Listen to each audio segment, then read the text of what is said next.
விசுவாசத்தோடு அறிக்கை பண்ணி. இதுதான் சங்கீதக்காரனுடைய தாவீதுடைய வெற்றிக்கு ஒரு பெரிய ஒரு அடையாளம் என்னவென்று கேட்டால், அவன் எப்பொழுதுமே அந்த வார்த்தையை அறிக்கை பண்ணுவான். அதுதான் தாவீது ராஜாவுக்கு வெற்றியை கொடுத்தது. அப்ப வெற்றி நமக்கு எங்கிருந்து வரணும்?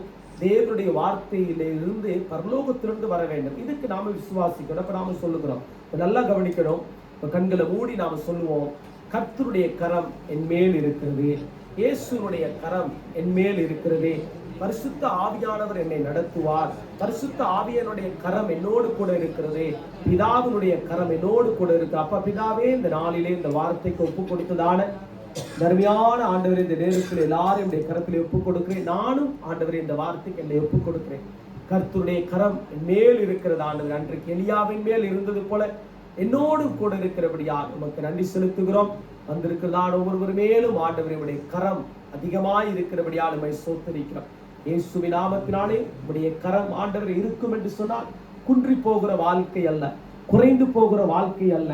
கர்த்தாவே, செழிப்பின் வாழ்க்கை, ஆவிக்குரிய வாழ்க்கையில ஒரு செழிப்பு, குடும்ப வாழ்க்கையில ஒரு செழிப்பு, சரீரத்திலே ஒரு செழிப்பு, இதை உண்டு பண்ணுகிறவர் நீர், உம்முடைய வார்த்தை. ஏனென்று கேட்டால் ஆண்டவரே, நீர் எங்கள் மேல் இருக்கிறீர். ஆண்டவரே, எலியாவின் மேல் ஆண்டவரே உடைய கரம் இருந்தது அல்ல ஆண்டவரே, அந்த கரம் இருந்தபடியால் தான் அவருடைய வாழ்க்கையில வெற்றி வந்தது. அதே போல ஆண்டவரே, எங்கள் மீது ஆண்டவரே உடைய கரம் இருக்கிறபடியா, எங்கள் தலையின் மீது ஆண்டவரே உடைய கரம் இருக்கிறபடியா, எங்கள் சரீரத்தின் மீது ஆண்டவரே உடைய கரம் இருக்கிறபடியால், எங்கள் குடும்பத்தின் மீது உடைய கரம் இருக்கிறபடியால் வெற்றி, இந்த 7வது மாதம் வெற்றி இயேசு கிறிஸ்துவின் நாமத்தினாலே ஒப்பு கொடுத்து ஜெபிக்கிறேன் நல்ல பிதாவே, ஆமென். ஆமென். கர்த்தர் ஆசீர்வதிப்பார்.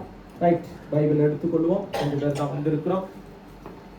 நாம வாசித்த அதே பகுதியில ஒரு முக்கியமான ஒரு காரியத்தை நாங்கள் பார்க்க போகிறோம். அப்படியால் இந்த நாட்களிலே நல்ல அருமையான ஒரு வார்த்தை, இந்த வார்த்தையை நாங்கள் தியானிக்கின்ற பொழுது நமக்கு ஒரு சந்தோஷம். என்னென்ன, கடந்த நாட்களிலே கொஞ்சம் ஆண்டுடைய பாதத்தில் இருக்கிறதுக்கு கர்த்தர் எனக்கு கிருபை செய்தார். ஏன்னா லீவில் இருக்கிறபடியா, இந்த வாரமும் லீவ் இருக்கிறபடியா கர்த்தருடைய சமூகத்தில் இருந்து எதை பெற்றுக்கொள்ள வேண்டுமோ அதை பெற்றுக்கொள்ள வேண்டும். ஏனென்று கேட்டால் நமக்கு முக்கியம் கர்த்தருடைய சமூகம். பாருங்க, வேதம் சொல்லுகிறது, கர்த்தருடைய கை என் மேல் இருக்கிறபடியால். பாருங்க, இந்த வார்த்தையை நான் அறிக்கை பண்ண சொன்னேன்னு கேட்டால், கர்த்தருடைய கை நம்மேல் இருந்தால் என்ன நடக்கும் என்றால் 3 காரியங்களை வேதத்திலிருந்து பார்க்க போகின்றோம். ஒன்று, ரட்சிப்பினுடைய பலன் எப்படியா இருக்கிறது. 2வது, கர்த்தருடைய கை நம்மேல் இருந்தால் தீமையை கர்த்தர் நன்மையாய் மாற்றுவார். 3வது, கர்த்தருடைய கை நம்மேல் இருந்தால் பர்வதமாகிய சபைக்கோ ஜெபத்துக்கோ நாங்கள் வந்து நிற்போம். இதுதான் 3 காரியங்கள். இது எலியாவுடைய வாழ்க்கையில இருந்தது. இப்ப எலியாவுடைய வாழ்க்கையில இருந்தபடியால் எலியாவுக்கு என்ன கிடைச்சது? நன்மை மாத்திரமல்ல, ஆசீர்வாதம் மாத்திரமல்ல, ஆண்டவருடைய வரம் அதிகமாய் கிரியை செய்தது. சரி, நாம இன்னொரு தடவை வாசிப்போம். தம்பி வாசிங்க பார்ப்போம். 46 அதே வசனத்தை வாசிங்க பார்ப்போம். Et la main de l'Éternel fut sur Élie, qui se ceignit les reins et courut devant Achab jusqu'à l'entrée de Jezreel. வாசிங்க சொல்லுங்க. கர்த்தருடைய கை எலியாவின் மேல் இருந்ததினால் அவன் தன் அறையை கட்டிக்கொண்டு யெஸ்ரயேலுக்கு வருமட்டாக ஆகாபுக்கு முன் ஓடினான். ஓகே, நல்ல ஒரு அருமையான ஒரு வசனம் என்று கேட்டால், கர்த்தருடைய கை என் மேல் இருக்கிறது. அப்ப இதுதான் நாங்கள் விசுவாசிக்க வேண்டும். அப்ப கர்த்தருடைய கை எங்கள் மேல் இருக்கிறபடியால் என்ன நடக்கிறது? அற்புதம் நடக்கிறது. நமக்கு ஒரு தெரிஞ்ச விஷயம்.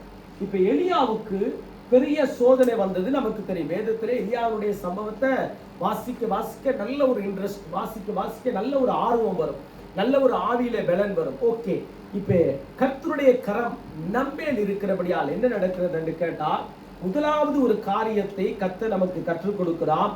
ரட்சிப்பின் பலனாய் இருக்கிறது. ஏனென்றால் கர்த்தருடைய கையும் இருந்தால் தான் நமக்கு என்ன? ரட்சிப்பிலே பலன் இருக்கும். இப்ப கர்த்தருடைய கை இல்லாவிட்டால் ரட்சிப்பிலே பலன் இருக்காது. நல்லா கவனிக்கணும். இப்ப கர்த்தருடைய கை இல்லாதபடியால் தான் ரட்சிப்பு உறுதியா இருக்கவில்லை. ரட்சிப்பு நமக்கு அது தூரமாய் இருக்கிறது என்று வேதம் நமக்கு காண்பித்து கொடுக்கிறது. ஏன்? ரட்சிப்பு நமக்கு பலனாய் இருக்கிறது என்று சொன்னால் அது சமீபமாய் இருக்கிறது. அப்படின்னா அப்போஸ்தலனாகிய பவுல் பாருங்க, எடுத்து வாசிங்க பார்ப்போம். எபேசியருக்கு நிருபம் 1வது அதிகாரம் 13வது வசனம் எடுத்து வாசிங்க பார்ப்போம். வார்த்தையை போடுங்க, டக்குனு போடுங்க பார்ப்போம். ஓகே, வாசிங்க தம்பி. 1:13 வாசிங்க. On lui voit aussi, après avoir entendu la parole de la vérité, l'évangile de votre salut, on lui avez cru et vous avez été scellés du Saint-Esprit qui vous avait été promis. Amen. ஆமென். நீங்களும் ஆ. உங்கள் ரட்சிப்பின் சுவிசேஷமாகிய சத்திய வசனத்தை கேட்டு கேட்டு விசுவாசிகளான போது வாக்குத்தத்தம் பண்ணப்பட்ட பரிசுத்த ஆவியால் இப்ப அவருக்குள் முத்திரை போடப்பட்டீர்கள். முத்திரை நமக்கு தெரியும், தம்பம். ஆகவே தான் ப்ரொபெக்டூர்லே நமக்கு விசா கொடுக்கும் பொழுது ஒரு தம்பம் அடிச்சு கொடுக்கிறான். அப்ப அந்த தம்பம் இல்லாவிட்டால் என்ன நடக்குது? அது ஒரிஜினல் விசா கிடையாது, அது டூப்ளிகேட் விசா நமக்கு தெரியும். அதே போல ஒரு டிரான்ஸ்லேஷனுக்கு ஒரு கடிதத்தை கொண்டு போய் கொடுக்கிறோம், லாட்சபல்ல கொடுக்கிறோம்னு வச்சுக்கொள்ளுங்களேன் உதாரணமாக.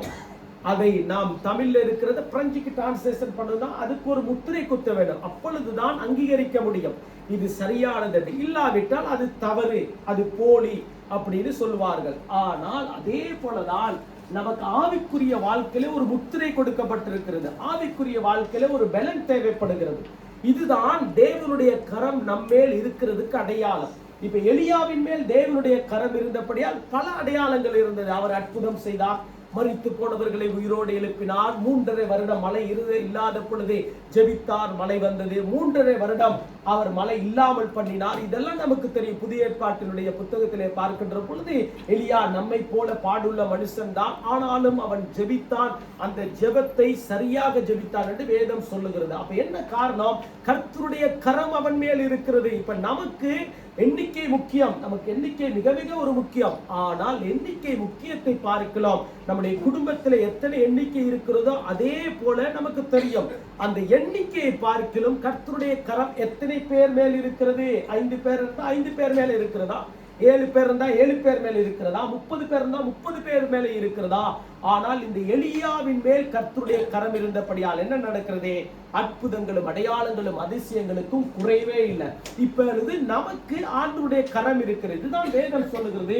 உங்கள் மேல் கர்த்தருடைய கரம் இருந்தால் என்ன நடக்கிறது பாருங்க. தமிழ் வாசிக்க பார்ப்போம். நீங்களும் உங்கள் ரட்சிப்பின் பாருங்க. இப்ப பவுல் எழுதும் பொழுது சொல்லுகிறார், எபேசிய சபைக்கு எழுதும் பொழுது சொல்லுகிறார், எபேசியர் சபை நல்ல சபைதான், ஆனால் ஆண்டவரை உற்று கொஞ்சம் கொஞ்சமா பின்மாற்றத்துக்குள்ள போகும், திரும்ப வரும். நல்ல வாஸ்து பார்த்தீங்கன்னா எபேசியர் புத்தகத்தை குறித்து தெரியும். ஒவ்வொரு அதிகாரத்துக்கும் ஒவ்வொரு விதமான காரியத்தை குறித்து பேசிக்கொண்டே இருக்கிறார். சபைக்கு பேசுறார், பிள்ளைகளுக்கு பேசுறார், கணவன் மனைவிக்கு பேசுறார். கடைசியாய் கொண்டு வந்து முடிக்கும் பொழுது எதிலே முடிக்கிறார்? கிறிஸ்துவும் நீங்களும் ஒன்றாய் இருக்க வேண்டும், கிறிஸ்துவும் நீங்களும் ஒன்றாய் இணைக்கப்பட வேண்டும். இணைக்கப்பட்டால் தான் அது ரட்சிப்பினுடைய பலன். இப்ப வேதம் என்ன சொல்லுகிறது? நீங்களும் உங்கள் ரட்சிப்பின் சுவிசேஷமாகிய, அடுத்து வாசிங்க பாப்போம். பாருங்க, சத்திய வசனத்தை கேட்டு. ஏனென்று கேட்டால் வசனம் கேட்கப்பட்டபடியால் தான் நாங்கள் ரட்சிக்கப்பட்டோம். வசனம் கேட்கப்பட்டபடியால் தான் நாங்கள் விசுவாசிக்கிறோம். வசனம் கேட்டபடியால் தான் நாங்கள் சத்தியத்திலே வாழ வேண்டும் என்று விரும்புகிறோம். வசனத்தை கேட்டபடியால் தான் எங்கள் வாழ்க்கை மாறி இருக்கிறது. முன்பு நாங்கள் வசனம் எப்படி கேட்டோம்? அங்கங்க ஏதோ தேடி சொல்லுகிற வசனத்தை கேட்போம். ஆனால் அது எங்களுக்கு ஜீவனை கொடுக்கவில்லை, அது எங்களுக்கு மறுரூபத்தை கொடுக்கவில்லை, அது எங்களை மாற்றவில்லை. இப்ப பவுல் சொல்லுகிறார், அந்த எபேசி சபைக்கு சொல்லும் பொழுது சொல்லுகிறார், ரட்சிப்பின் சுவிசேஷமாகிய சத்திய வசனத்தை கேட்டு. ஏனென்று கேட்டால் உங்களுக்குள்ளே சத்திய வசனம் இருக்க வேண்டும். சத்திய வசனத்தை கேட்கிற பொழுது என்ன நடக்கிறது? கர்த்தருடைய கரம் இருக்கிறது என்பதற்கு அடையாளமாக வருகிறது ஒன்றே, அதுதான் ரட்சிப்பின் பலன். முதலாவது, இந்த ரட்சிப்பின் பலன் இருக்கிறவர்களுடைய வாழ்க்கை எப்படியா இருக்கும்? சத்தியத்தை எப்பொழுதும் கேட்பார்கள், சத்தியத்துக்காக தங்களை விற்று போடுவார்கள், சத்தியத்துக்காக வாழ விரும்புவார்கள். சத்தியம்தான் எனக்கு, வேறு ஒரு காரியமும் எனக்கு தேவையில்லை. எனக்கு உலகத்துல பொருளோ பணமோ அதெல்லாம் ஒரு காலத்துக்கு மாய்ந்து மறைந்து போய்விடும். ஆனால் இந்த பூமியில் இருக்க மட்டும் அது என்னை வாழ வைக்கிறது. ஓகே, அது ஆண்டவருடைய கிருபையினாலே வாழ வைக்குது. ஆனால் அதை பார்க்கலாம் என்ன? சத்திய வசனத்தை கேட்க. பாருங்க, வசனம் சொல்கிறது சத்திய வசனத்தை கேட்டு விசுவாசிகள் ஆன போது. இப்ப பாருங்க, நல்லா சொல்லுகிறார் பவுல், நீங்கள் விசுவாசிகள் ஆன பொழுது. அடுத்து வாக்குத்தத்தம் பண்ணப்பட்ட. இப்ப நமக்கு ஏற்கனவே தெரியும், பல வாக்குத்தத்தங்கள் கொடுத்திருக்கிறார் ஆண்டவர். பல வார்த்தைகள், நல்ல நல்ல வார்த்தைகள். கடந்த நாட்கள் அந்த பாஸ்டர் சொல்லும் பொழுது நல்ல நல்ல வாக்குத்தத்த வார்த்தைகள் இருக்கிறது. ஓகே, நல்லது. இப்ப விசுவாசிகளான போனப்பட்ட பொழுது வாக்குத்தத்தம் பண்ணப்பட்ட. அடுத்தது பாருங்க, பரிசுத்த ஆவியால் அவருக்குள் முத்திரை போடப்பட்டது. இப்ப பாருங்க, நல்லா கொண்டு வந்து கனெக்ட் பண்றார் பவுல். என்னன்னு கேட்டா, உங்களுடைய ரட்சிப்பு பலனாய் இருக்கிறதுக்கு ஒரு காரியம் தேவை. கர்த்தருடைய கரம் உங்கள் மேல் இருக்கிறது. அப்ப யாபேசை குறித்து நான் கடந்த நாட்களே காரியங்களை நான் சொல்லி இருக்கிறேன். யாபேசுடைய வாழ்க்கை குறித்து நமக்கு நன்றாக அடிக்கடி யாபேஸ் நமக்கு ஞாபகத்துக்கு வந்துருவான். ஏன் யாபேஸ் ஞாபகத்துக்கு வருகிறார்? அவன் தள்ளப்பட்டான், வெறுக்கப்பட்டான், ஒரு ஆளும் எல்லாராலும் புறக்கணிக்கப்பட்டான், தாய் வெறுத்துச்சு. ஐயோ இவன் தான் புள்ளையா, என்னத்துக்கு பிறந்த பாருங்க ஊர்ல சொல்லுவாங்க, இவன் புள்ளையா, இவனை பெற்றதுக்கு ஒரு தேங்காய் மரத்தை பெற்றிருந்தாலும் இன்றைக்கு 4 தேங்காவை சரி பலன் கொடுக்கும். ஒன்றை பெற்றதுக்கு ஒரு வேற ஏதோ ஒரு மரக்கறியை வச்சிருந்தாலும் அது பலன் கொடுக்கும். ஆனால் அது அல்ல வாழ்க்கை. அப்படி ஒரு வேலை சொல்லி இருக்கலாம்.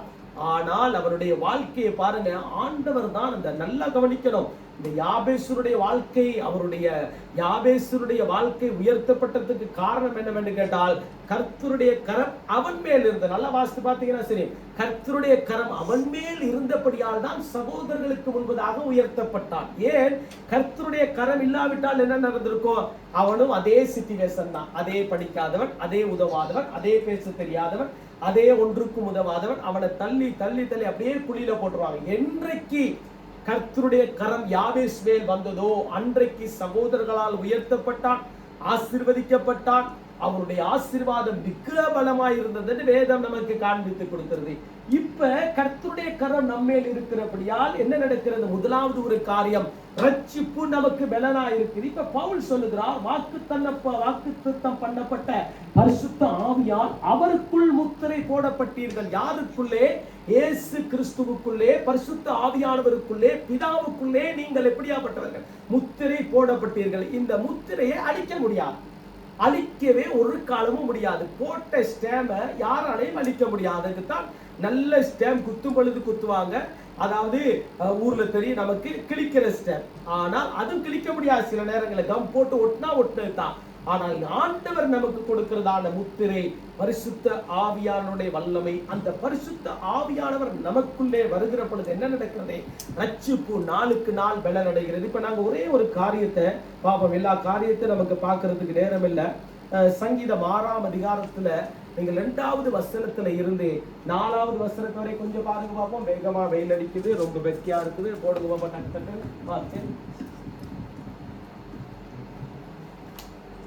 Éternel, ne me punis pas dans ta colère et ne me châtie pas dans ta fureur. Aie pitié de moi, Éternel, car je suis sans force. Guéris-moi, Éternel, car mes os sont tremblants. Mon âme est toute troublée, et toi, Éternel, jusqu'à quand? Amen. Amen. வாசிக்க தமிழ்ல பார்ப்போம். என்மேல் இரக்கமாயிரும். பாருங்க, இப்ப சங்கீதக்காரன் சொல்லுகிறான் இந்த வார்த்தையை. நான் கடந்த நாட்கள்ல கொஞ்சம் 3 தடவை நான் வாசித்து பார்த்தேன் இந்த அதிகாரத்தை. என்மேல் இரக்கமாயிரும் கர்த்தாவே. இப்ப எனக்கு பலன் இல்லாமல் போய்விட்டது. காரணம் என்னவென்று கேட்டால், எனக்கு துன்பம் வந்துருச்சு, துயரம் வந்துருச்சு, பிரச்சனை வந்துருச்சு, போராட்டம் வந்துருச்சு. ஆனபடியால் நான் பலனற்று போய்விட்டேன். எதிலே பலனற்று போய்விட்டேன்? இருதயத்திலே பலனற்று போய்விட்டேன், சரீரத்திலே பலனற்று போய்விட்டேன், என்னுடைய மைண்ட், என்னுடைய சிந்தையிலே பலனற்று போய்விட்டேன். நான் ஒரு ஹேண்டிகேப்பை போல ஆகிவிட்டேன். என்ன மாதிரி ஆகிவிட்டேன்? நான் வலது குறைந்த ஒரு மாற்றுத்திறனாளியாக மாறிவிட்டேன். தமிழ்ல சொல்லுவாங்க மாற்றுத்திறனாளி. ஆகவே வலது குறைந்தவன், சுகமல்லாதவன், அவனுக்கு ஒன்றும் பாவம் அப்படின்னு சொல்வார்கள். அதே போல ஆகிவிட்டேன். ஏனென்றால் பலனற்று போனேன். அடுத்த வாசிக்க பார்ப்போம். இப்ப இவருக்குள்ள ஒரு விசுவாசம் வருகிறது. என்னென்று கேட்டால், என்னை குணமாக்கும் ஆண்டவர். ஏன் என்று கேட்டால், என்னுடைய இருதயம் பலனற்று போய்விட்டது, அங்கங்க கொழுப்படைச்சு போயிட்டேன். ஆனபடியால் இந்த கொழுப்பணி எடுக்கணும்னு சொன்னால் நீ தான் எனக்கு உதவி செய்ய வேண்டும். என்னுடைய சிந்தை அடைத்து போய்விட்டது, என்னுடைய சரீரம் அடைத்து போய்விட்டது. ஆண்டவரே, நீர் தான் இதுக்கு பாருங்க குணமாக்க வேண்டும், நீர் குணமாக்க வேண்டும். அடுத்து சொல்லுகிறார், கர்த்தாவே. இப்ப பாருங்க, இப்ப கொண்டு வந்து கொடுக்கிறார் என்னென்ன காரியங்கள் தேவ சமூகத்திலே. எலும்புகளும் பலனற்று போய்விட்டது. ஏனென்று கேட்டால், என் எலும்புகளும் நடுங்குகிறன. ஏனென்று கேட்டால், எனக்கு எலும்பு நடுங்கிறது. எலும்புல தான் பலன் இருக்கிறது, இந்த எலும்பே நடக்குது. இப்ப சங்கீதக்காரன் பாருங்க எப்படி கொண்டு வந்து கொடுக்குறார். ஆண்டவரே, உடைய சமூகத்திலே நான் நிற்கிறேன், எனக்கு நீர் வந்து இரக்கம் பாராட்டணும், நீர் எனக்கு ஆண்டவரை சுகமாக்கணும், என்ன குணப்படுத்தணும். என்னுடைய எலும்புல வியாதி இருக்குது, என்னுடைய எலும்புக்கு பலன் இல்ல, சோர்ந்து போய்விட்டு நீர் தான் என்னை குணப்படுத்தணும். ஏன் என்று சொல்லுகிறார் என்று கேட்டால், இந்த ரட்சிப்பை உறுதிப்படுத்துகிறது, ரட்சிப்பு பலனா இருக்கிறதுக்கு கர்த்தருடைய கரம் இருக்கும் என்று சொன்னால், இப்ப இது எல்லாவற்றுக்கும் ஆண்டவர் ஒரு சொல்யூஷனை கொடுக்கிறார். 3வது வசனத்தை வாசிக்க பார்ப்போம். பாருங்க, என் ஆத்துமா மிகவும் வியாகுலப்படுகிறது, ஒவ்வொரு நாளும் வியாகுலப்படுகிறது. அடுத்து, கர்த்தாவே, எதுவரைக்கும் இரங்காதிருப்பீர்? எதுவரைக்கும் இறங்காதிருப்ப. ஜெபத்தை ஜெபிக்கும் பொழுதுதான் நான் சொல்றேன், இந்த வார்த்தை என்னத்துக்கு வாசித்து நீங்கள் அடுத்த வாரம் இந்த 6வது அதிகாரத்தை முழுமையா யாரு நீங்கள் மனப்பாடம் பண்ணிட்டு வரீங்களோ அவங்களுக்கு பெரிய கதவு கிடைக்கும். இப்பயே சொல்லிட்டேன், 3-4 பேர் நல்லா வாசிட்டு வாங்க. எலெக்ஷனுக்கு நாம சொல்லிடுவோம் எப்படியாவது. ஆனபடியா இதுல அவ்வளவு நீங்க சொன்னீங்கன்னு சொன்னா நிச்சயமா உங்களுக்கு நல்ல கெதோ கிடைக்கப்படும். இப்ப பாருங்க, என் ஆத்துமா மிகவும் வியாகுலப்படுகிறது, கர்த்தாவே எதுவரைக்கும் இறங்காதிருப்பீர். அடுத்த வசனத்துக்கு வாங்க பாப்போம். திரும்பும் இப்ப கர்த்தாவே இவர் என்ன பண்ணிட்டாருன்னு கேட்டா, இவருக்கு பலன் தேவை. இவருடைய வாழ்க்கை ஜீவிக்க வேண்டும். நரம்புக்கு பலன் தேவை, எலும்புக்கு பலன் தேவை, சரீரத்துக்கு பலன் தேவை. இருதயம் நொறுங்குண்ட ஒரு வாழ்க்கைக்குள்ள போய்விட்டார். இப்ப பலன் தேவை. அந்த பலனை பெற்றுக் கொள்கிறதுக்காக எங்கே வர வேண்டும்? ஆண்டுடைய சமூகத்துக்கு வர வேண்டும். ஆண்டுடைய சமூகத்துக்கு வருகிறதுக்கு முதலாவது காரணம் என்ன? தேவனுடைய கரம் அவர் மேல் இருக்கிறது. இப்ப தேவனுடைய கரம் இருக்கிறவர்களுடைய வாழ்க்கை எப்படியா இருக்கும்? தேவ சமூகத்திலே நின்று அந்த ரட்சிப்பை பலப்படுத்திக் கொள்வார்கள். இப்ப சங்கீதக்காரன் பலப்படுத்திக் கொள்கிறதுக்காக என்ன சொல்கிறார்? திரும்பும் கர்த்தாவே என் ஆத்துமாவை விடுவியும். ஏனென்று கேட்டால் உம்முடைய கிருபை நிமித்தம் என்னை ரட்சியும். ஏனென்று கேட்டால் உம்முடைய கிருபை நிமித்தம் நான் என்னை ரட்சிக்க முடியும். எனக்கு குணமாக வேண்டும். என் எலும்புல பிரச்சனை இருக்கிறது, என்னுடைய சிந்தையில பிரச்சனை இருக்கிறது, என்னுடைய இருதயத்துல பிரச்சனை இருக்குது. ஆனாலும் உடைய கரம் என் மேல் இருக்கிறது அல்லவா? அன்றைக்கு எலியாவின் மேல் கர்த்தருடைய கரம் இருந்தது போல என் மேலும் உடைய கரம் இருக்கிறது. அப்ப என் மேல் இருக்கிறபடியால் என்ன நடக்கிறது? ரட்சிப்பினுடைய பலன் எனக்கு தேவை. ரட்சிப்பினுடைய பலன் தேவை இருக்கிறபடியால் என்ன செய்றாரே? அவர் வேதத்தை வாசிக்கிறது மாத்திரமல்ல, தேவ சமூகத்திலே நிற்கிறதை பார்க்கின்றப்ப நமக்கு தெரியும். யோவான் என்ற சுவிசேஷம் 4ஆம் அதிகாரத்தில் அங்கு எடுத்து வாசித்து பார்ப்போம் என்று சொன்னால், ரட்சிப்பு அங்கே பிரஸ்தாபப்படுத்துகிற ஒரு காரியத்தை பார்க்கிறோம். அடிக்கடி இந்த வசனத்தை நாங்கள் வாசித்திருப்போம், அடிக்கடி தியானிச்சிருப்போம். பாருங்க, யோவான் என்ற சுவிசேஷம் 4ஆம் அதிகாரத்திலே 13-14 கொஞ்சம் எடுத்து வாசிக்க பார்ப்போம். தம்பி ஒரு வாசிக்க பார்ப்போம். Jésus lui répondit, quiconque boit de cette eau aura encore soif. Mais celui qui boira de l'eau que je lui donnerai n'aura jamais soif. Et l'eau que je lui donnerai deviendra en lui une source d'eau qui jaillira jusque dans la vie de l'Éternel. Amen. வாசிக்க பார்ப்போம். இயேசு அவளுக்கு பிரதியுத்தரமாக, இப்ப பாருங்க, இயேசு அவளுக்கு பிரதியுத்தரமாக, இந்த தண்ணீரை குடிக்கிறவனுக்கு மறுபடியும் தாகம் உண்டாகும். இந்த தண்ணீரை குடிக்கிறவனுக்கு மறுபடியும் தாகம் உண்டாகும். நான் கொடுக்கும் தண்ணீரை குடிக்கிறவனுக்கோ, பாருங்க, நான் கொடுக்கும் தண்ணீரை குடிக்கிறவனுக்கோ ஒரு காலம் தாகம் உண்டாகாது. ஒரு காலமும் தாகம் உண்டாகாது. நான் அவனுக்கு கொடுக்கும் தண்ணீர், நான் அவனுக்கு கொடுக்கும் தண்ணீர், அவனுக்குள்ளே நித்திய ஜீவகாலமாய், பாருங்க, அவனுக்குள்ளே நித்திய ஜீவ காலமாய் ஊறுகிற நீரூற்றாய் இருக்கும் என்றார். ஊறுகிற நீரூற்றாய் இருக்கும் என்றார். இப்ப நல்லா கவனிக்கணும். இப்ப இயேசு கிறிஸ்து தான் சொல்லுகிறார். சமாரியா ஸ்திரியை குறித்து நமக்கு தெரியும். யோவான் எழுதின சுவிசேஷத்துல அப்படியே ஒவ்வொரு பகுதியை இன்னைக்கு வாசிக்க சொல்லியிருக்கேன். இப்ப அடுத்த மாசத்துக்கு எக்ஸாம் நடக்க போகுது. நான் சொல்லிட்டேன், ஏற்கனவே வீட்டுல சொல்லிட்டேன். இந்த யோவான் எழுதின சுவிசேஷத்தை முழுமையா வாசித்து முடிக்கணும். 2 மாசம் ரெக்கார்ட்ஸ்ல இருக்கிறது. இதுதான் உங்களுக்கு வீட்டு பாடம், இதுதான் உங்களுக்கு துவார். இதை முதல் செய்யுங்க. அடுத்த ஓம்த்ரே ஸ்கூலுக்கு போகும் பொழுது கர்த்தர் நல்ல மெத்ரஸ் கொடுப்பார். நீங்க வாசிக்கலையோ, நீங்க எக்ஸாமுக்கு இந்த இதுல எக்ஸாம்ல நீங்க வெற்றி பெறலையோ, ஓம்த்ரே கிளாஸுக்கு போகும் பொழுது மெத்ரஸ் கொஞ்சம் அப்படிப்படியான ஆளா தான் இருக்கும். ஆனபடியா நான் சொல்லிட்டேன். பாருங்க, இப்ப வேதம் சொல்லுகிறது என்ன சொல்லுகிறது? இப்ப இயேசு கிறிஸ்து வந்து சமாரியா ஸ்திரியை குறித்து நமக்கு தெரியும். 5 கணவன் இருந்துச்சு. 6வது கணவனும் அவள்கிட்ட இருக்கிற, அதுவும் அவன்கிட்ட இல்லைன்னு ஆண்டவர் அவர் கேட்கும் பொழுது அவன் உண்மையை சொல்லிட்டான். அவருடைய வாழ்க்கையில உண்மையை சொல்லிட்டான். உண்மையை சொன்னவுடனே ஒரு காரியம் நடக்கிறது. இந்த கர்த்தருடைய கரம் அவள் மேல் போக வேண்டும். ஏனென்று கேட்டால் ஆண்டவர் வந்து எல்லாருக்கும் கர்த்தர். அதான் வேதம் சொல்லுகிறது, நல்லோர் மேலும் தீயோர் மேலும் அவர் மலையை பெய்ய பண்ணுகிறவர். அப்ப எல்லாருக்குமே ஆண்டவர் தான் அவர். வேதம் சொல்கிறது எல்லா விதமான ஆத்துமாக்களும் என்னுடையது, ஆனால் எல்லாரும் என்னுடைய பிள்ளைகள் அல்ல. பாருங்க, வேதம் பிரிச்சு காட்டுகிறது என்னவென்று கேட்டால், எல்லா ஆத்துமாவும் இந்த உலகத்திலே பிறந்த எல்லாரும் என்னுடைய ஆத்துமாக்கள் தான். ஆனால் எல்லாரும் என்னுடைய பிள்ளைகளாய் இருக்க மாட்டார்கள். ஆனால் என்னுடைய பிள்ளைகளா இருக்கிறவர்களுக்கு தான் என்ன இருக்குது? என்னுடைய கரம் அவர்கள் மீது இருக்கும். என்னுடைய கரம் அவர்கள் மீது இருந்தால் என்ன நடக்கும்? ரட்சிப்பு பலனுள்ளதாய் மாறும். இப்ப வேதம் சொல்லுகிறது, நான் கொடுக்கும் தண்ணீரை குடிக்கிறவனுக்கோ என்ன? இப்ப ஆண்டவர் சொல்லுகிறார், நான் கொடுக்கும் தண்ணீரை குடிக்கிறவனுக்கோ ஒரு காலமும் தாகம் உண்டாகுது. ஏனென்றால் நான் அவனுக்கு கொடுக்கும் தண்ணீர் அவனுக்குள்ளே நித்திய ஜீவ காலமாய். இது என்ன? ரட்சிப்பை குறித்து சொல்லுகிறது. ரட்சிப்பு அவனுக்கு கிடைக்கிறது. பாருங்க, ஒரு பெரிய ஒரு வாக்கியம். விபச்சாரிக்கு ரட்சிப்பு. 6 புருஷனோட வாழ்ந்துட்டு இருக்கிறவனுக்கு ரட்சிப்பை ஆண்டவர் கொடுக்கிறார். இது ஒரு சாதாரண காரியம் கிடையாது. இப்ப ஆண்டவர் கொடுக்கிற ஒரு மகிமையான ஒரு காரியம் என்னவென்று கேட்டால், நான் கொடுக்கிறதான அந்த ரட்சிப்பு, நான் கொடுக்கிறதா வேதம் ஏசாயா தீர்க்கதரிசியில பார்க்கிறோம். ரட்சிப்பு என்பது ஒரு ஊற்று, அதிலே மகிழ்ந்து களிகூற வேண்டும். ஆகவே ரட்சிப்பினுடைய ஊற்றிலே நீங்கள் நாளுக்கு நாள் மகிழ்ந்து களிகூற வேண்டும் என்று ஏசாயா தீர்க்கதரிசி சொல்லுகிறார். ஏனென்றால் ரட்சிப்பு என்பது ஒரு ஊற்று. அப்ப ஊற்றிலிருந்து வருகிற தண்ணீர் நின்று போகிறதுக்கல்ல. இப்ப அந்த தண்ணீர் எப்பொழுதுமே ஊறி ஊறி ஊறி ஊறி வந்து கொண்டே இருக்கும். அப்ப மலையிலிருந்து வருகிற தண்ணீர், ஊற்றிலிருந்து வருகிற தண்ணீர் எப்பொழுதுமே அதை யாரும் தடை பண்ண முடியாது. அது எப்பொழுதுமே வந்து கொண்டிருக்கும். ஆண்டவர் சொல்லுகிறார், நான் உனக்கு கொடுக்கிறதான தண்ணீர் உன்னுடைய வாழ்நாள் எல்லாம், ஜீவ காலம் எல்லாம் அது உன்னுடைய வாழ்க்கைக்கு சந்தோஷத்தை கொண்டு வரும். ஜீவ காலம் எல்லாம் உன்னுடைய வாழ்க்கையிலே ஒரு பலனை கொண்டு வரும். ஏனென்று கேட்டால் அந்த பலனை கொடுக்கிறவர் நான் தான். இயேசு தெளிவாய் சொல்லுகிறார், அந்த பலனை கொடுக்கிறவர் நான் தான். உன்னுடைய பாவம் மன்னிக்கப்பட்டது, நல்லது. நீர் விசுவாசிக்கிறீர், நல்லது. ஆனபடியால் தான் என்ன நடக்கிறது? இந்த சமாரியா ஸ்திரீ என்ன பண்ணுகிறா? அந்த தேசத்தில் உள்ள அவ்வளோ பேரையும் கூட்டிட்டு வந்துட்டு, அப்ப கடந்த நாட்கள் இவர் நம்ம ட்ரம்பரை வாசிக்க சொன்ன, இதெல்லாம் வாசித்து பார்த்தியாங்க, இதெல்லாம் வாசித்தியா? ஓகே. அப்ப அவர் உடனடியா பதில் சொல்லிட்டார் டக்குன்னு. ஆனா கொஞ்சம் பிசுங்கிட்டார். என்னன்னு கேட்டா, அது யாருடைய கிணறுன்னு கேட்டா தெரியாதுன்ட்டார். யாருடைய கிணறுன்னு கேட்டா அவராவே ஆபிரகாமுடைய கிணறா, ஈசாக்குடைய கிணறான்னு அவருக்கே ஒரு கன்ஃபியூஸ் வந்துருச்சு. அப்ப பாருங்க, வசனம் சொல்லுகிறது, அது யாக்கோபினுடைய கிணறு. அந்த யாக்கோபினுடைய கிணறு யாருக்கு கொடுக்கப்பட்டது அதுன்னு தெரியல ஆளுக்கு.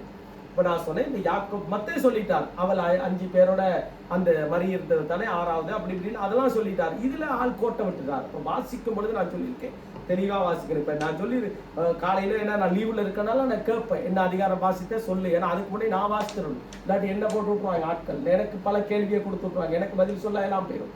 ஆனபடியா நான் அதுக்கு முன்னே வாசிக்கிறது, கொஞ்சம் வாசித்துட்டு தான் கேட்கறது. இப்ப பாருங்க, அப்ப யாக்கோபுக்கு அந்த கிணறு கொடுக்கப்பட்டது. யாக்கோபு அதை யோசேப்புக்கு கொடுத்தா, அந்த இடத்துல தான் போயிட்டு என்ன பண்றா? தண்ணி எடுக்கிறா. தண்ணி எடுக்கும் பொழுது இயேசு கிறிஸ்து சந்திக்கிறா.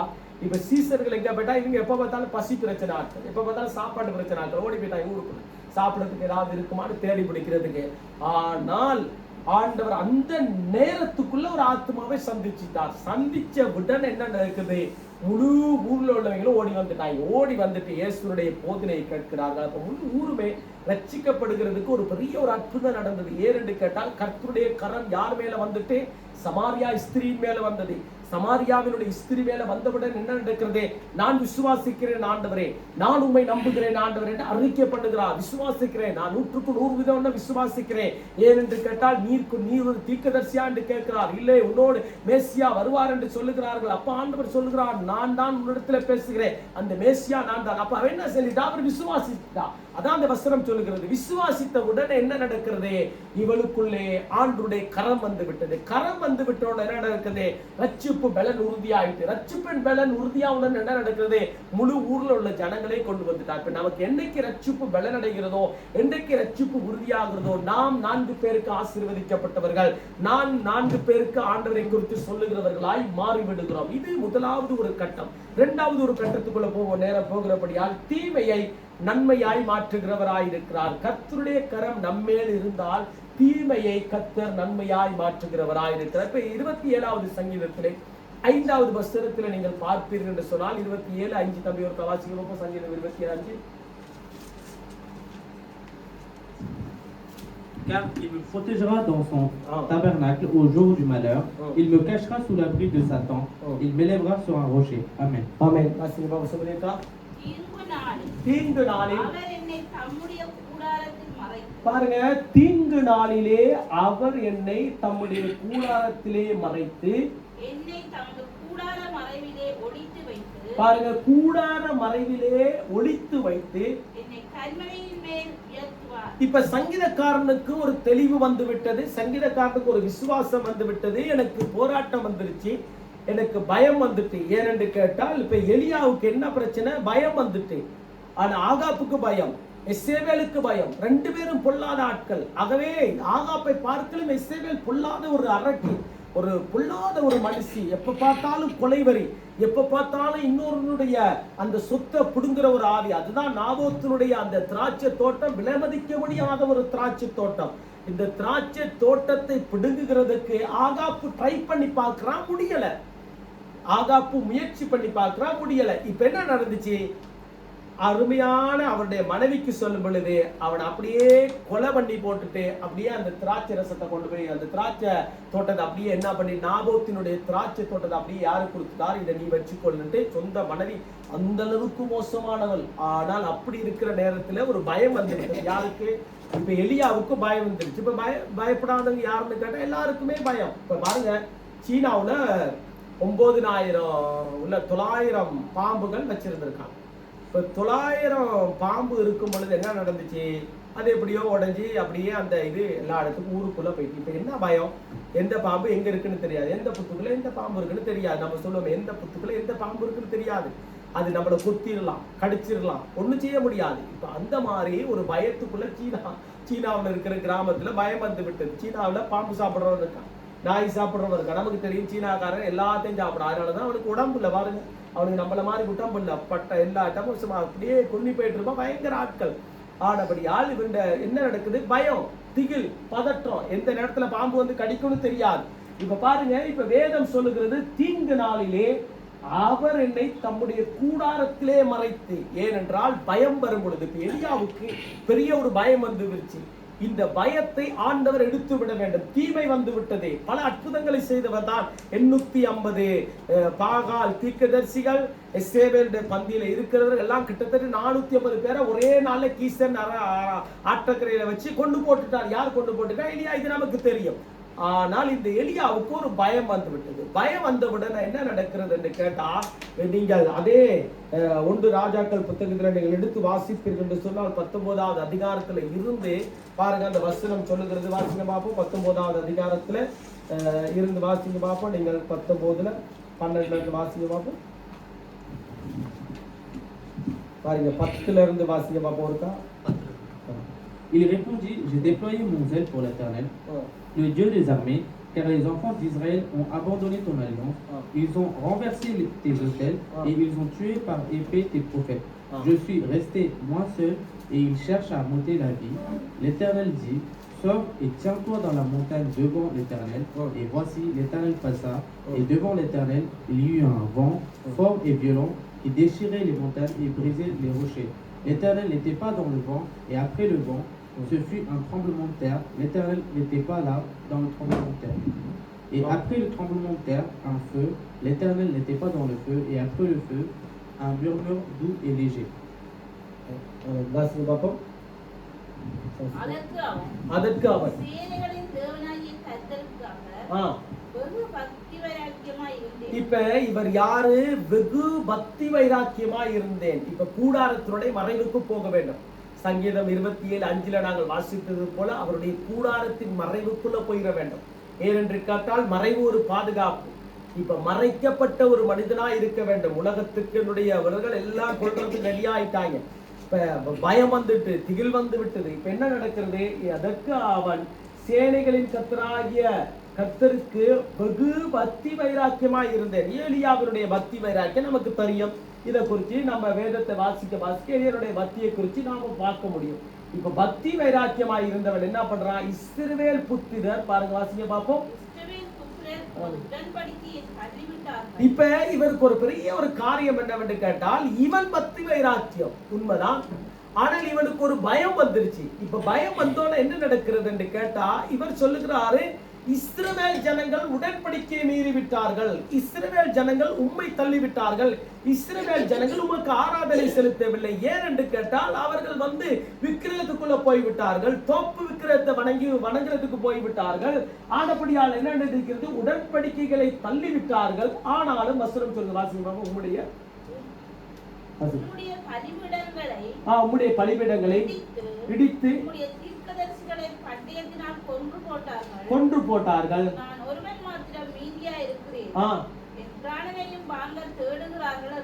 இப்ப என்ன, இவருடைய வாழ்க்கையில ஒரு பெரிய ஒரு தீமை வந்து விட்டது. இந்த தீமையை ஆண்டவர் நன்மையாய் மாற்ற வேண்டும். அந்த தீமையை நன்மையாய் மாற்ற வேண்டும் என்று சொன்னால் சங்கீதம் 27:5 போக வேண்டும். எங்கே போக வேண்டும்? கூடாரத்தினுடைய மறைவுக்குள்ளே போக வேண்டும். அந்த கூடாரத்தினுடைய மறைவுக்கு போனால் தான் என்ன நடக்கிறது? ஆண்டவர் பாதுகாப்பார். இது இவனுக்கு நன்றாகவே தெரியும், எலியாவுக்கு நன்றாகவே தெரியும். ஏனென்று கேட்டால் பலவிதமான அற்புதங்கள் அடையாளங்களை அவர் நேரடியாக செய்தார் என்று வேதத்திலே நாங்கள் பார்க்கின்றோம். இப்ப என்ன நடக்கிறது? இவருக்கு ஆண்டவரே இதோ வெகு பக்தி வைராக்கியமா இருந்தேன், நல்லாதான் உண்மை ஆராதித்தேன், நல்லாதான் உம்முடைய வார்த்தைகளை சொன்னேன், நல்லாதான் ஜனங்களுக்கு உண்மை குறித்து பேசினேன், நல்லாதான் உம்முடைய வார்த்தைகளை பிரசங்கித்தேன், உம்முடைய நாமத்தை கொண்டு சுகப்படுத்தினேன், பலவிதமான காரியங்களை செய்தேன். ஆனால் இந்த இஸ்ரவேல் ஜனங்கள் ஆண்டவரே அவர்கள் உடன்படிக்கையை மீறி விட்டார்கள். ஏனென்று கேட்டால் அவர்கள் விக்கிர ஆராதனைக்குள்ளே போய்விட்டார்கள், உமக்கு ஆராதனை செலுத்தாமல் போய்விட்டார்கள். அற்புதத்தை கண்டார்கள், அதிசயத்தை கண்டார்கள், மழை வருகிறதை பார்த்தார்கள், இஸ்ரவேலிலே எத்தனையோ காரியங்களை செய்ததை கண்கூடாய் பார்த்தார்கள். ஆனால் அவர்கள் ஓடிவிட்டார்கள் என்று இவர் ஒரு காரியத்தை சொல்லுகிறார். எதற்காக சொல்லுகிறார்? இவருக்கு பயம் வந்து விட்டது. இப்ப எலியா பெரிய ஊழியக்காரன், பயம் வந்தது. இப்ப 800 பேரை கொல்லும் பொழுது அவருக்கு அந்த நேரத்தில் பயம் வரவில்லை. என்றைக்கு இந்த எசேபேல் சொல்லுகிறாரோ அந்த வார்த்தை நிமித்தம் பாருங்க, 1வது வசனத்திலிருந்து 19வது அதிகாரத்துல 1 ராஜாக்கள் 19வது அதிகாரத்துல 1வது வசனத்துல கொஞ்சம் வாசிக்க மாட்டாங்க. Achab rapporta à Jézabel tout ce qu'il avait fait Élie et comment il avait tué par l'épée tous les prophètes. Amen. எலியா செய்த எல்லாவற்றையும் பாருங்க, எலியா செய்த எல்லாவற்றையும் அவன் தீர்க்கதரிசிகள் எல்லாரையும் அந்நியத்தாலே கொன்று போட்ட செய்தி அனைத்தையும் எசேபேலுக்கு அறிவித்தான். ஏனென்று கேட்டால் இந்த ஆகாப் ராஜா யாருக்கு அறிவித்தான்? மனைவியாகிய எசேபேலுக்கு அறிவித்தான். எசேபேலை நான் சொன்னேன், பொல்லாத ஆள், அரக்க குணம் உள்ளவன், பொல்லாத மனுஷி, கடவடோட வேலை செஞ்சிருவாள். அதனால்தான் அவர் பயங்கர மோசமானவருடைய மரணம் இருந்துச்சு நமக்கு தெரியும். அப்ப என்ன அது பாருங்க, அந்த செய்தியை ஆகாப் எசேபேலுக்கு அறிவித்தான். அடுத்தது அப்பொழுது எசேபேல் எலியாவினிடத்தில் இப்ப இந்த இடத்துல உண்மையிலே யார் ஆள் அனுப்பணும்? ஆகாப் ராஜானா ஆகாப் தான் போகணும், மக்ரோனா மக்ரோன் தான் ஆள் அனுப்பணும். இப்ப பிரிஜித் அனுப்ப முடியாது. பிரிஜித் அப்படி இப்படி நாளைக்கு நாளன்றைக்கு போற சூழ்நிலையில இருக்கு. இப்ப பிரிஜித் அனுப்ப முடியுமா? பிரிஜித்தை பார்க்கும் பொழுதுதான் எனக்கு ஒரு ஞாபகம் வரும், இது ஏதோ நான் ஊர்ல பார்த்த எனக்கு ஞாபகம் வரும், இந்த செமெட்ரி வழியால இந்த பொடி எப்படி இருக்குமோ அது மாதிரி தான் இருக்கும் பிரிஜித். அது எப்ப பார்த்தாலும் எனக்கு அதுதான் ஞாபகம் வருது. அது நல்லதல்ல, ஆனாலும் ஒரு யோசனை எனக்கு தெரியுது. இப்ப பிரிஜித் அனுப்ப முடியுமா? அனுப்ப முடியாது, மக்ரோன் தான் போக வேண்டும். இப்ப என்ன நடக்கிறது? இப்ப இந்த இடத்துக்கு யார் போக வேண்டும்? இந்த இடத்துல யார் செய்தி அனுப்ப வேண்டும்? இப்ப முக்கியமாக ஒரு ஆள் இருக்கார், ஆகாப் ராஜா. இப்ப ஆகாப் ராஜா என்ன பண்றாரு? இப்ப மனைவியை தள்ளி விடுறாரு, நீ போயிட்டு தான் சொல்லணும். அப்பொழுது எசேபேல் எலியாவினிடத்திலே பாருங்க, இப்ப எலியாவினிடத்தில் ஆள் அனுப்பி வாசித்து பார்ப்போம். அவர்களில் ஒவ்வொருவருடைய பிராணனுக்கு செய்யப்பட்டது. இப்ப 850 பேரை நீ கொண்டுட்ட, நீ 850 பேரை கொண்டுட்ட, 850 பேரை நீ கொண்டுட்ட. கொண்டவுடன் என்ன நடக்கிறது? இப்ப ஒவ்வொருவனுடைய பிராணத்துக்கு அந்த போலி தீர்க்கதரிசியால நீ கொண்டுட்ட, எந்த ஆளை கொண்டுட்ட, அவ்வளவுதான். எந்த ஆளை கொண்ட பிறகு இப்ப என்ன நடக்கிறது பாருங்க. நான் நாளைக்கு அடுத்த வாசிக்க பார்ப்போம். நான் நாளை இந்நேரத்தில் உன் பிராணனுக்கு செய்யாதே போனால் தேவர்கள் அதற்கு சரியாகவும் அதற்கு அதிகமாகவும் எனக்கு செய்ய கடவர்கள் என்று சொல்ல சொன்னார். இப்ப பாருங்க, ஆள் தூது அனுப்புறான். இப்ப தூது அனுப்பும் பொழுது சொல்லி அனுப்புறான். இப்ப போக்குவரத்து அமைச்சர் சொல்ற மாதிரி, இப்ப வெளிநாட்டுத்துறை அமைச்சர் சொல்ற மாதிரி, இதெல்லாம் பைபிள்ல இருக்குது. நம்ம இப்பதான் வெளிநாட்டு அமைச்சரை தெரியும், ஏற்கனவே பைபிள்ல அதெல்லாம் இருக்குது, லோ எல்லாம் பைபிள்ல இருக்குது. இப்ப சொல்லி அனுப்புறான், வெளியே நாட்டுத்துறை அமைச்சருக்கு சொல்லி அனுப்புறான், நீ போய் இதை உள்நாட்டுல போய் உள்நாட்டுத்துறை அமைச்சராக இருக்கப்படி போய் சொல்லிட்டு வா இந்த காரியத்தை. ஏனென்றா நாளைக்கு இந்த நேரத்துல நான் அவுட் பண்ண போறேன், உனக்கு தேவையா? நீ 800 பேரை கொண்டுட்ட, 2 ஆட்களை கொண்டுட்ட. பாருங்க, இலங்கையில நான் காலையில இலங்கைக்காக கொஞ்சம் பாரத்தோடு கூட ஜெபித்தேன். ஆட்கள் இலங்கைக்காக நான் ஜெபித்து கொண்டு வருகிறேன். இந்தியாவுல பல சபைகள் உடைக்கப்பட்டிருக்குது, மகாராஷ்டிராவுல இப்படி, பங்காளாவுல இப்படி, பாவம் ரொம்ப கஷ்டப்பட்டு கட்டின ஆலயங்கள் எல்லாம். ஏன்னு கேட்டா நம்முடைய வாழ்க்கையில பாருங்க, இன்றைக்கு இலங்கையில ஒரு காலத்துல யுத்தம், ஒரு காலத்துல கொரோனா, பெட்ரோல் பிரச்சனை, அடுத்தடுத்து பிரச்சனை. ஆனா இப்ப வந்திருக்கிற பிரச்சனை ஜெயிலுக்குள்ள திருடனும் அடிப்படுகிறான், கல்லனும் அடிப்படுகிறான். அப்படியே என்ன சொல்றது, பாதாளோக்கோன்னு சொன்னாக்க அந்தந்த இடத்துல அங்கங்க போயிட்டு காசுகளை பிடிக்கிட்டு வந்து பல விதமான கொலைகளை அவங்களுக்குள்ளே ஒரு அடிப்பாடு வந்துட்டு, ஜெயிலுக்குள்ளே ஆயுதம், ஜெயிலுக்குள்ளே டோக்கு, அது இது கண்டதெல்லாம் வந்துட்டு இலங்கை இன்றைக்கு எந்த சூழ்நிலைக்கு போகிறதுன்னு தெரியாத அளவுக்கு போய்விட்டு அவ்வளவு பெரிய ஒரு வேதனைக்குள்ள இருக்குது இன்றைக்கு இலங்கை தேசம், நமக்கு தெரியும். ஆனபடியால் தான் இலங்கை இப்ப இந்த மாதிரி இருக்கின்ற பொழுது என்ன நடக்கிறது, அதே ஒரு சிச்சுவேஷன் தான் இங்க. என்னன்னு கேட்டா, பிராணனை நாளைக்கு நான் எடுப்பேன் என்று சொல்லி அனுப்புகிறார். சொல்லி அனுப்பும் பொழுது இவர் என்ன பண்ணிட்டார், இவர் நல்ல தீர்க்கதரிசி தானே, இவர் ஆண்டவருடைய கரம் இவர் மேல் இருக்குதானே, இவர் என்ன பண்ணிட்டாரு, பயத்துல எங்க போயிட்டாரு, சூரிய செடிக்கு கீழே படுத்துட்டார். நல்லா கவனிக்கணும், இன்றைக்கு எல்லா மனுஷருக்குமே சோர்வு வருது, எல்லா மனுஷருக்குமே விளைவீனம் வருது. யாருமே சொல்ல முடியாது நான் எப்பொழுதுமே ஸ்ட்ரென்த்தா நிக்கிறேன், எனக்கு எப்பொழுதுமே நான் சரியா நிக்கிறேன் என்று சொல்லவே முடியாது. எலியா அடையாளம், எலியா பல அற்புதங்களை செய்தவர். ஆனா இவர் என்ன பண்ணிட்டார், சூரிய செடிக்குள்ள போய் படுத்துட்டார். படுத்தது பத்தாம இப்ப ஆண்டவர் பாருங்க, அந்த தீமையை நன்மையாய் மாற்ற வேண்டும் என்றால் இதுதான் ஆண்டுடைய சமூகத்திலே கூடாரத்தின் மறைவிலே இருக்கணும். அப்ப தேவ சமூகத்தில் இருக்கணும். இந்த கூடாரத்தின் மறைவு தான் நமக்கு முக்கியம். ஆண்டவர் தான் எனக்கு மறைவு, ஆண்டவர் தான் என்னை பாதுகாப்பார், தீமையை நன்மையாய் மாற்றுவார். வசனம் அடிக்கடி அடிக்கடி அறிக்கை பண்ணதாத அற்புதம் நடக்கும். அதுல வெளியூற்றுக்கு என்ன நடக்கிறது, இவர் சூரிய செடிக்குள்ள படுத்துட்டாரு, கெபிக்குள்ள போறாரு. அங்க போனாலும் ஆண்டவர் விடல.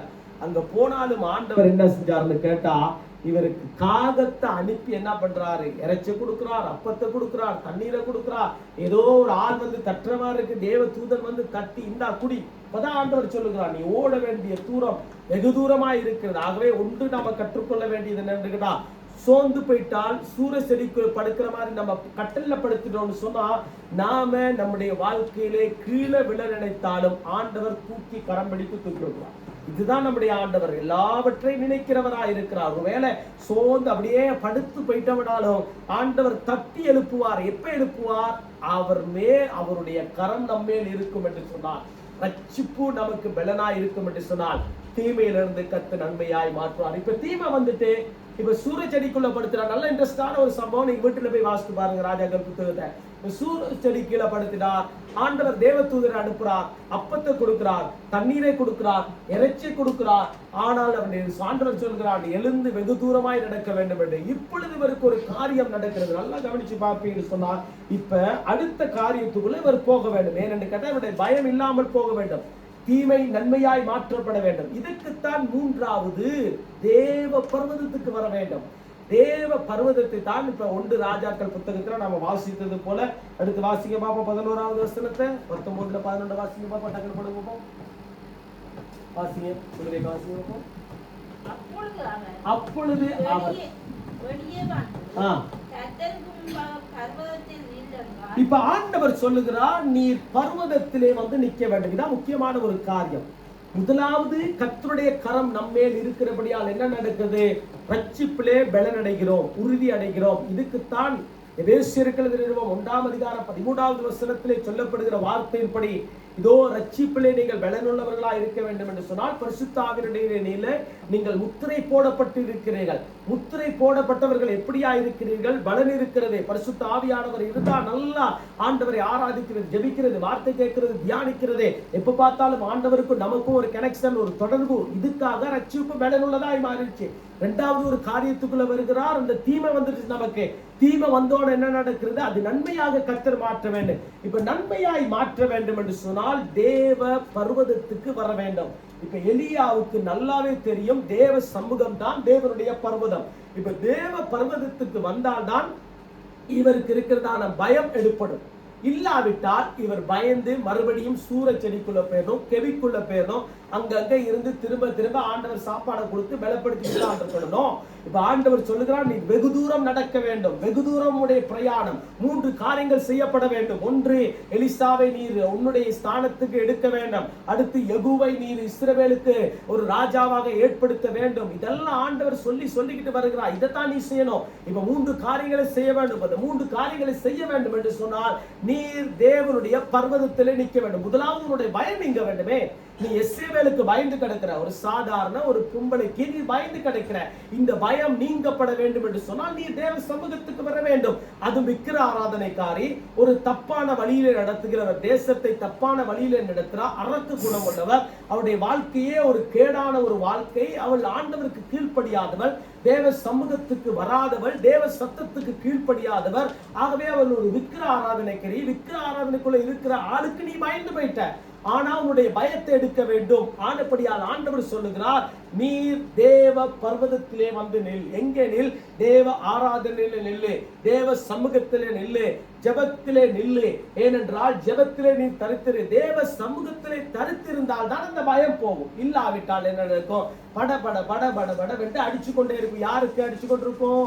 அந்த எசேபேலை பார்த்து அந்த சொல் எப்ப பார்த்தாலும் காது பாருங்க. நமக்கு தெரியுமா, சில நேரங்களில் நாங்கள் ஒரு தப்பு பண்ணிட்டோம்னு சொன்னா பரிசுத்த ஆவியானவர் உணர்த்தி கொண்டே இருப்பார். இது தப்பு, இதை மாற்று, இதை மாற்று. என்றைக்கு தேவ சமூகத்திலே தேவ பர்வதமாகி அந்த சபையிலே வந்து தேவ சமூகத்திலே வந்து தேவ சமூகத்திலே கூடி வீட்டிலே கூடி நாங்கள் ஜெபித்து தனிப்பட்ட ஜெபத்தோடு கூட கனெக்ட் இருக்கும் பொழுது என்ன நடக்கிறது? ஆண்டவர் அப்படியே அது இல்லாமல் பண்ணி விடுவார். அதுதான் பரிசுத்த ஆவியானவர் அடிக்கடி நமக்கு அவர் நம்மை ஆற்றி தேற்றி அரவணைத்து நம்மை உணர்த்தி உருவாக்குகிறவர் அவர்தான். அப்ப பரிசுத்த ஆவியானவருடைய வல்லமை இருக்கிறபடியால் என்ன நடக்கிறது? நமக்கு பயம் இருக்காது, பதற்றம் இருக்காது. ஆனால் இவருக்கு பயம் வந்து விட்டது. இந்த பயத்தையும் பதற்றையும் எடுத்து போடுகிறதுக்காக எங்கே ஆண்டவர் வர சொல்லுகிறார்? ஆண்டவர் சொல்லுகிறார், இவ்வளவு காலம் அவர் ஆண்டவருடைய வார்த்தை கேட்டு கேட்டு அற்புதம் செஞ்சார், அதிசயம் செஞ்சார். ஆனால் இப்பொழுது நீ பயம் வந்துட்டா, ஓகே பரவாயில்ல. ஆனால் தேவ பர்வதம் பாருங்க, வேதம் சொல்லுகிறது, அப்பொழுது அவர் நீ வெளியே வந்து, இப்ப கர்த்தர் சொல்லுகிறார், கர்த்தருக்கு முன்பாக பர்வதத்திலே நில் என்றார். ஏனென்று கேட்டால் பர்வதத்திலே நின்றால்தான், சபையிலே நின்றால்தான், ஆராதனையிலே நின்றால்தான், ஜெபத்திலே நின்றால்தான் பயம் இல்லாமல் போவோம், பதற்றம் இல்லாமல் போவோம், நித்திய காலமாய் தேவ சமூகத்திலே பரலோகத்திலே வாழ முடியும் என்கிறதான ஒரு விசுவாசம் வரும். பர்வதத்துக்கே வர முடியல, தேவ சமூகத்துக்கே வர முடியல, தேவ ஆராதனைக்கே வர முடியல, ஜெபத்துக்கே இணைய முடியாமல் இருக்கிறதே. எப்பொழுது ஆண்டவர் அற்புதம் செய்ய முடியும்? எப்பொழுது ஆண்டவர் பாதுகாக்க முடியும்? அப்ப தேவ பர்வதத்துக்கு வர வேண்டும். இது முக்கியமான ஒரு காரியம். இப்ப தேவ பர்வதத்துக்கு வந்தோம் என்று சொன்னால், ஆண்டவர் பாருங்க, தேவ பர்வதத்தை குறித்து பல காரியங்கள் பழைய ஏற்பாட்டில் சொல்ல முடியும். ஆனால் எலியா பர்வதத்திலே நின்று தேவனோடு கூட மறுபடியும் இணைகிறார். இப்ப நாம தேவ சமூகத்துக்கு வந்திருக்கிறதுக்கு மிக முக்கியமான ஒரு காரியம், கர்த்தருடைய கரம் நம்மேல் இருக்கிறது, ரட்சிப்பின் பலன் இருக்கிறது. ஏனென்று கேட்டால் கர்த்தருடைய கரம் இருந்தபடியால் தான் ரட்சிப்பின் பலன் இருக்கிறது. இரண்டாவது, அந்த தீமையை நன்மையாக மாற்றுகிறதுக்கு என்ன நடக்கிறதோ. மூன்றாவது, தேவ பர்வதத்துக்கு வர வேண்டும். தேவ பர்வதத்தை குறித்து புதிய ஏற்பாட்டிலே பல இடங்கள் சொல்லப்பட்டது. ஒரே ஒரு காரியத்தை மாத்திரம் வாசித்து பார்த்துட்டு நாங்க முடிப்போம்.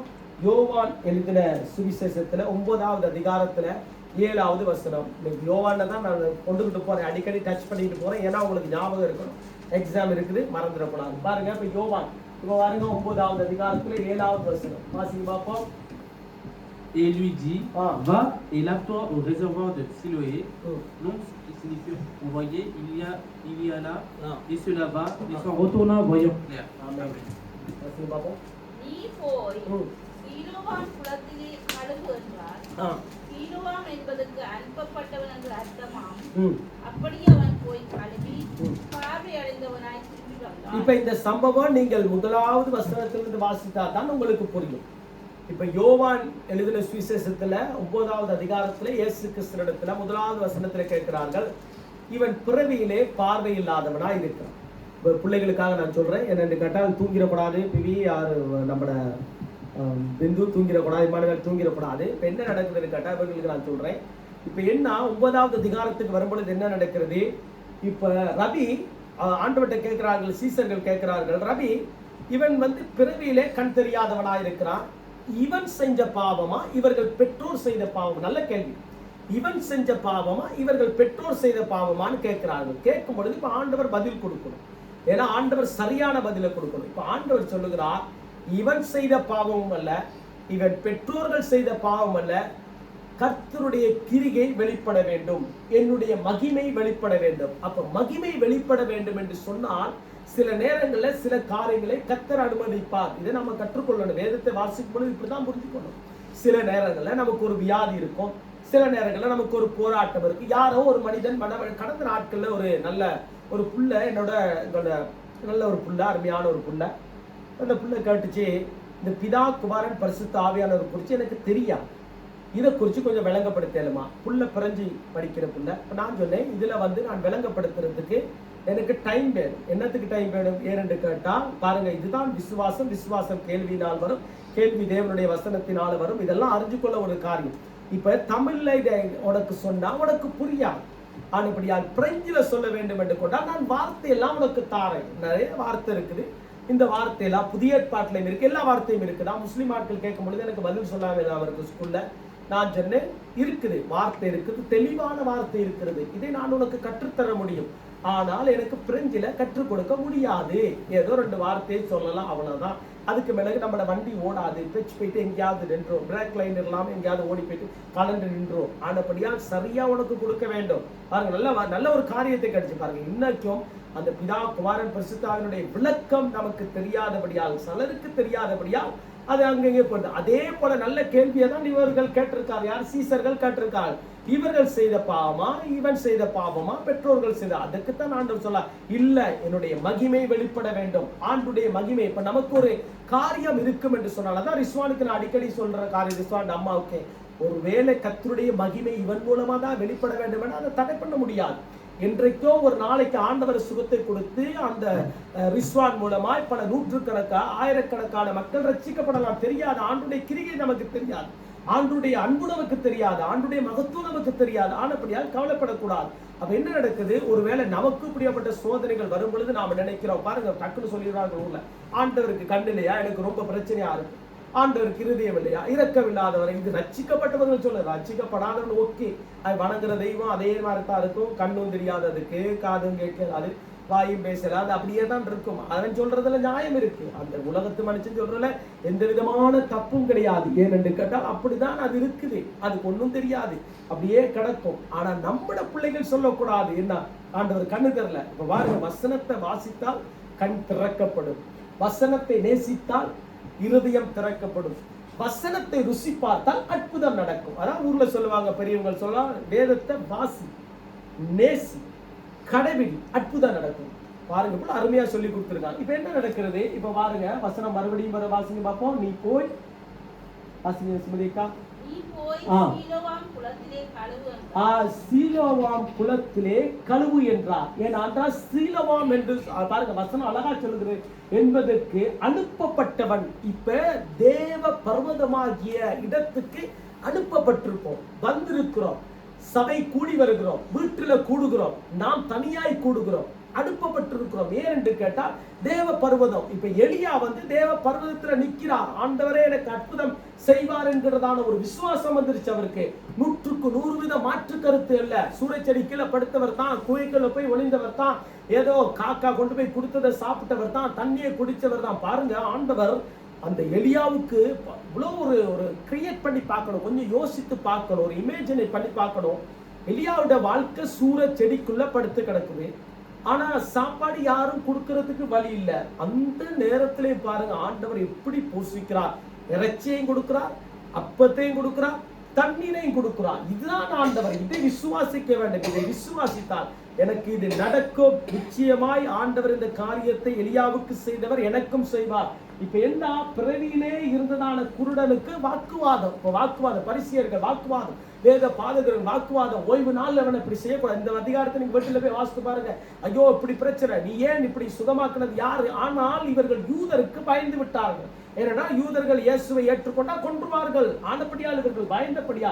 வேதம் என்ன சொல்லுகிறது? அனுப்பப்பட்டவன் என்ற அர்த்தம். அப்படியே அவன் போய் அங்கே கழுவினான், பார்வை அடைந்தவனாய் திரும்பினான். எவ்வளவு அருமையான ஒரு வசனம். அவன் தேவ பர்வதத்தில் நிற்கின்ற பொழுதே நம்முடைய பார்வை கிடைக்கிறது. என்ன பார்வை கிடைக்கிறது? ஆவிக்குரிய நல்ல விசுவாச பார்வை கிடைக்கிறது.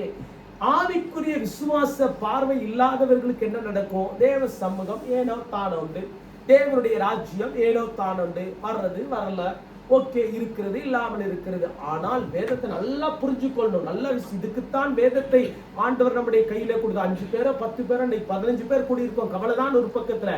ஆனால் ஆண்டவர் நேரம் வரும் பொழுது இந்த சேர் எல்லாம் நிரப்பார். இதுதான் என்னுடைய விசுவாசம். நேரம் வரும் பொழுது கர்த்தர் சேஜ் பொத்துவாசை ரட்சிப்பார். ஜீவன் போகும் வரைக்கும் என்றைக்கு ஊழியம் நிக்குதோ அன்றைக்கு ஞானம் மண்டையை போட்டார். அதான் நம்முடைய வேலை. ஆனபடியால் இதுதான் நம்முடைய விசுவாசம். என்றைக்கு ஆண்டவர் கர்த்தர் நமக்கு கொடுக்கிறார் அன்றைக்கு கொடுப்பார். இது இந்த எலியா கிட்ட இந்த விசுவாசம் இருந்துச்சு. இவனுக்கிட்ட இவனுடைய தாய் தகப்பனுடைய வாழ்க்கையை பார்க்கின்ற பொழுது அவர் சொல்லுகிறார்கள், நீங்கள் வீட்டுல போய் வாசித்து பாருங்கள், பயந்து போயிட்டார்கள். ஏன் என்று கேட்டால் பயம். ஆனால் இவனுக்கு ஆண்டவர் சொன்ன உடனே அந்த இடத்துக்கு போறான், கண்ணை கழுவுறான், அவனுக்கு கண் பார்வை கிடைக்கப்படுகிறது. அப்ப தேவ பர்வதத்துல நின்றால்தான் நம் வெற்றியை பெற்றுக்கொள்ள முடியும். தேவ பர்வதத்துல நின்றாதான் நம்முடைய வாழ்க்கை மாறும். அப்ப தேவ பர்வதம் மிக மிக ஒரு முக்கியம். அப்ப முதலாவது ஒரு காரியம் என்ன? கர்த்தருடைய கரம் என் மேல் இருந்தது. அப்ப கர்த்தருடைய கரம் எலியாவின் மேல் இருந்தது மாத்திரமல்ல, அது என் மேலும் இருக்கிறது. என் மேல் இருக்கிறபடியால் என்ன நினைக்கிறேன்? ரட்சிப்பிலே நான் பலன் அடைகிறேன். இரண்டாவது ஒரு காரியம், தீமையை நன்மையாய் மாற்றுகிறார். எனக்கு தீமை தான், என்னுடைய வாழ்க்கையில யாரோ தீமை செய்யறாங்க, சொந்த சகோதரர்கள் செய்கிறார்கள், சொந்தக்காரர்கள் செய்கிறார்கள், சுற்றி இருக்கிறவர்கள், ஓகே இருக்கட்டும், நானே செய்து இருக்கட்டுமே, ஆனால் அதையும் ஆண்டவர் நன்மையாய் மாற்ற வேண்டும் என்று சொன்னார். மூன்றாவது, தேவ பர்வதத்துக்கு வர வேண்டும். தேவ பர்வதத்திலே வந்து நின்றால் தான் ஆண்டவர் வெற்றியை கொடுப்பார். தேவ பர்வதத்துக்கே வரல, தேவ சமூகத்துக்கே வரல, ஆண்டவர் எப்படி வெற்றியை கொடுக்க முடியும்? என்னதான் நாங்கள் தலைக்குத்துற நின்றாலும், என்னதான் தலைக்குத்துற அப்படி இப்படி ஆடினாலும், ஆனால் தேவ பர்வதத்திலே வந்து நின்றால்தான் வெற்றி. இதை யார் கற்றுக் கொடுத்தார்? ஆண்டவர் கற்றுக் கொடுத்தார். அப்ப எலியா அந்த வார்த்தைக்கு கீழ்ப்படிந்து போனார். இந்த மனுஷன் இந்த வார்த்தைக்கு கீழ்ப்படிந்து போயிட்டு கழுவுனான், கண்ணை கழுவுனான், விரைவிலே இருந்தவன் பார்வை அடைந்தான் என்று வேதம் சொல்லுங்க. அப்ப நம்முடைய வாழ்க்கையிலே ஆண்டவர் அற்புதங்களும் அடையாளங்களும் அதிசயங்களும் செய்ய வேண்டும் என்று சொன்னார். தேவ பர்வதத்துக்கு நாம் வந்து நிற்க வேண்டும்.